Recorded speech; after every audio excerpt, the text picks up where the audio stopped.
नमस्कार दोस्तों, स्वागत है आपका दोस्तों। इस वीडियो में हम आपको बताएंगे सामान्य विज्ञान के अति महत्वपूर्ण प्रश्न जो आपके आगामी रेलवे से संबंधित सभी परीक्षाओं के लिए महत्वपूर्ण है। आगे बढ़ते हैं, पहला प्रश्न लेते हैं। पहला प्रश्न है, ध्वनि की गति धीमी होती है। इसका सही विकल्प सी हो जाएगा हवा में। ध्वनि की गति हवा में धीमी होती है और ठोस में सबसे ज़्यादा होता है। उसमें भी इस्पात में सबसे ज़्यादा होता है ध्वनि की गति, स्टील में। दूसरा प्रश्न है, प्रोड्यूसर गैस क्या है। इसका सही विकल्प ये हो जाएगा CO+N2 को हम प्रोड्यूसर गैस कहते हैं। तीसरा प्रश्न है, किस धातु को नोबेल धातु कहते हैं। इसका सही विकल्प ये हो जाएगा सोना को। सोना को हम नोबेल धातु इसलिए कहते हैं क्योंकि सोना अभिक्रियाशील नहीं होता है और ये नेचर में फ्री स्टेट में पाया जाता है। चौथा प्रश्न है, किस फसल की मिट्टी की नाइट्रोजन में वृद्धि होती है। इसका सही विकल्प ये हो जाएगा मटर। पांचवा प्रश्न है, खाना पकाने वाले सोडे का रासायनिक नाम क्या है। खाना पकाने वाले सोडे का रासायनिक नाम क्या है। इसका सही विकल्प दोस्तों सी हो जाएगा सोडियम बाइकार्बोनेट। इसका फार्मूला होता है NaHCO3। इसको हम बेकिंग सोडा के नाम से भी जानते हैं।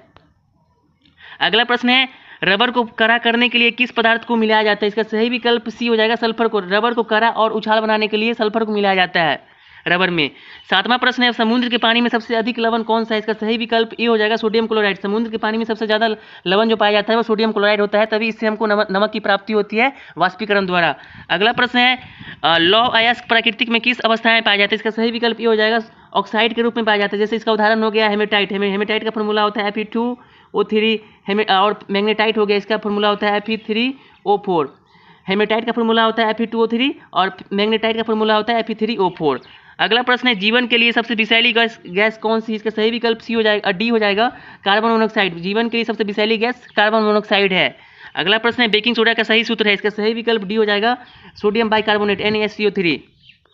अगला प्रश्न है, कार्बन की संयोजकता अपने कार्बनिक यौगिक में होती है। इसका सही विकल्प डी हो जाएगा 4 हो जाएगा इसका सही विकल्प। देखिए दोस्तों, इसका परमाणु क्रमांक 6 होता है और इसके वैलेंस इलेक्ट्रॉन में 4 इलेक्ट्रॉन पाए जाते हैं, इसलिए इसका कार्बन की संयोजकता 4 होती है। अगला प्रश्न है, मनुष्य के जीवन काल में कितने दांत 2 बार विकसित होते हैं। इसका सही विकल्प सी हो जाएगा 20। मनुष्य के जीवन काल में 20 दांतें 2 बार विकसित होते हैं। अगला प्रश्न है, मनुष्य की खोपड़ी में कुल कितनी अस्थियां होती है। इसका सही विकल्प ये हो जाएगा, इस ऑप्शन के हिसाब से इसका सही विकल्प 8 हो जाएगा दोस्तों। अगर ऑप्शन में 28 दिया हो तो इसका सही उत्तर 28 हो जाता है। अगला प्रश्न है, 80% से अधिक सेल में पाया जाने वाला पदार्थ। इसका सही विकल्प डी हो जाएगा जल। 80% से अधिक पाया जाता है मतलब जल कोशिका में। अगला प्रश्न है, इंसुलिन प्राप्त होती है। इंसुलिन प्राप्त होता है, इसका सही विकल्प बी हो जाएगा डालिया की जड़ों से। डालिया की जड़ों से इंसुलिन की प्राप्ति होती है। अगला प्रश्न है, हरगोविंद खुराना को किस आविष्कार के लिए सम्मानित किया गया था। इसका सही विकल्प बी हो जाएगा जीन के संरक्षण के लिए हरगोविंद खुराना को सम्मानित किया गया था। अगला प्रश्न है, संसार का सबसे बड़ा पुष्प है। इसका सही विकल्प बी हो जाएगा रेफ्लेसिया। संसार का सबसे बड़ा पुष्प रेफ्लेसिया है। अगला प्रश्न है, विकास का मुख्य कारक है। विकास का मुख्य कारक क्या है। इसका सही विकल्प डी हो जाएगा प्राकृतिक वनन। अगला प्रश्न है, सर्वव्यापी रक्तदाता का रक्त ग्रुप होता है। इसका सही विकल्प सी हो जाएगा ओ, ब्लड ग्रुप। ओ मतलब हर ब्लड ग्रुप के मतलब क्या कहते हैं, इंसान को ये ब्लड दे सकते हैं जिसका ब्लड ग्रुप ओ होगा। ये सर्वव्यापी मतलब रक्तदाता है, मतलब सबको दे सकते हैं ये। 20 नंबर प्रश्न है, सबसे लंबा जीवित वृक्ष है। इसका सही विकल्प बी हो जाएगा सेकुआ। सेकुआ सबसे लंबा जीवित वृक्ष है।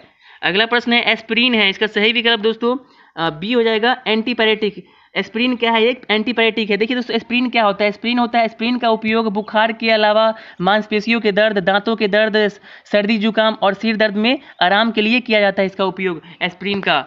अगला प्रश्न है, डॉल्फिन वर्गीकृत किए जाते हैं। डॉल्फिन किसमें वर्गीकृत किए जाते हैं। इसका सही विकल्प दोस्तों डी हो जाएगा स्तनी में। इसका सही विकल्प डी हो जाएगा। अगला प्रश्न है, HIV द्वारा होने वाला रोग है। इसका सही विकल्प डी हो जाएगा एड्स। HIV द्वारा एड्स रोग होता है।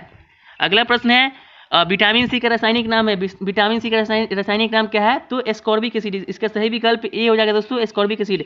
और क्या कहते हैं, और थायमिन किसका क्या कहते हैं रासायनिक नाम है, तो विटामिन बी का रासायनिक नाम थायमिन होता है।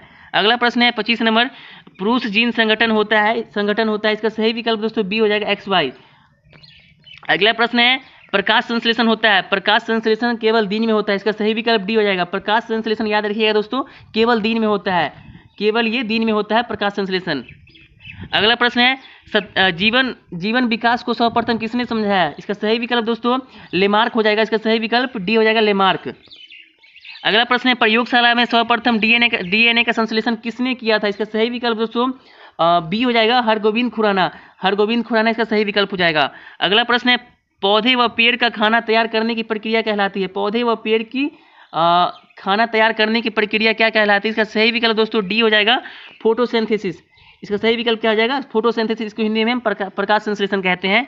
अगला प्रश्न है, इनमें से कौन सा प्राकृतिक रेशा है? इसका सही विकल्प दोस्तों इसका सही विकल्प क्या हो जाएगा? बी हो जाएगा, ऊन। अगला प्रश्न है, 31 नंबर, निम्नलिखित में से किसकी कमी से रक्तहीनता होती है? इसका सही विकल्प दोस्तों आयरन हो जाएगा। इसका सही विकल्प डी हो जाएगा, आयरन। हमारे शरीर में आयरन की कमी से शरीर में रक्त की मात्रा कम हो जाती है, जिससे एनीमिया हो जाती है, एनीमिया हो जाता है लोगों को। अगला प्रश्न है, मानव शरीर की सबसे बड़ी और मजबूत हड्डी है? इसका सही विकल्प सी हो जाएगा, फीमर। और ये जांग में पाया जाता है, जांग में पाया जाता है ये फीमर हड्डी। अगला प्रश्न है, मनुष्य के सामान्य शरीर ताप का क्या होता है? मतलब मनुष्य का सामान्य शरीर ताप क्या होता है? इसका सही विकल्प ये हो जाएगा, 98.6 डिग्री फ़ारेनहाइट होता है। अगला प्रश्न है 34 नंबर, पौधे का मुख्य प्रकाश संश्लेषी अंग है? इसका सही विकल्प सी हो जाएगा, पत्ती, क्योंकि प्रकाश संश्लेषण पत्ती द्वारा ही किया जाता है प्लांट में। अगला प्रश्न है 35 नंबर, कौन सा विटामिन वसा में घुलनशील है? इसका सही विकल्प सभी हो जाएगा। देखिए दोस्तों, विटामिन के, ई, डी और ए, विटामिन के, विटामिन ई, विटामिन डी और विटामिन ए, ये सभी वसा में घुलनशील होता है, लेकिन जल में घुलनशील होता है नहीं होता है, ठीक ना। और विटामिन बी और सी जल में घुलनशील होता है, ठीक। अगला प्रश्न है, मानव शरीर में सबसे प्रचुर तत्व है? इसका सही विकल्प क्या हो जाएगा दोस्तों? इसका सही विकल्प डी हो जाएगा, ऑक्सीजन। अगला प्रश्न है, ब्रोंकाइटिस एक रोग है? इसका सही विकल्प क्या हो जाएगा? ब्रोंकाइटिस किससे संबंधित है? तो ये फेफड़ों का एक रोग है। अगला प्रश्न और लास्ट प्रश्न है, BCG का टीका दिया जाता है बचाव के लिए, तो किसके बचाव के लिए BCG का टीका दिया जाता है? तो ये 6 रोग, मतलब टीबी से बचाव के लिए ये BCG का टीका दिया जाता है, ठीक है दोस्तों। अगर वीडियो पसंद आया है तो चैनल को सब्सक्राइब कर लीजिएगा और वीडियो को शेयर जरूर कर दीजिएगा। जय हिंद दोस्तों।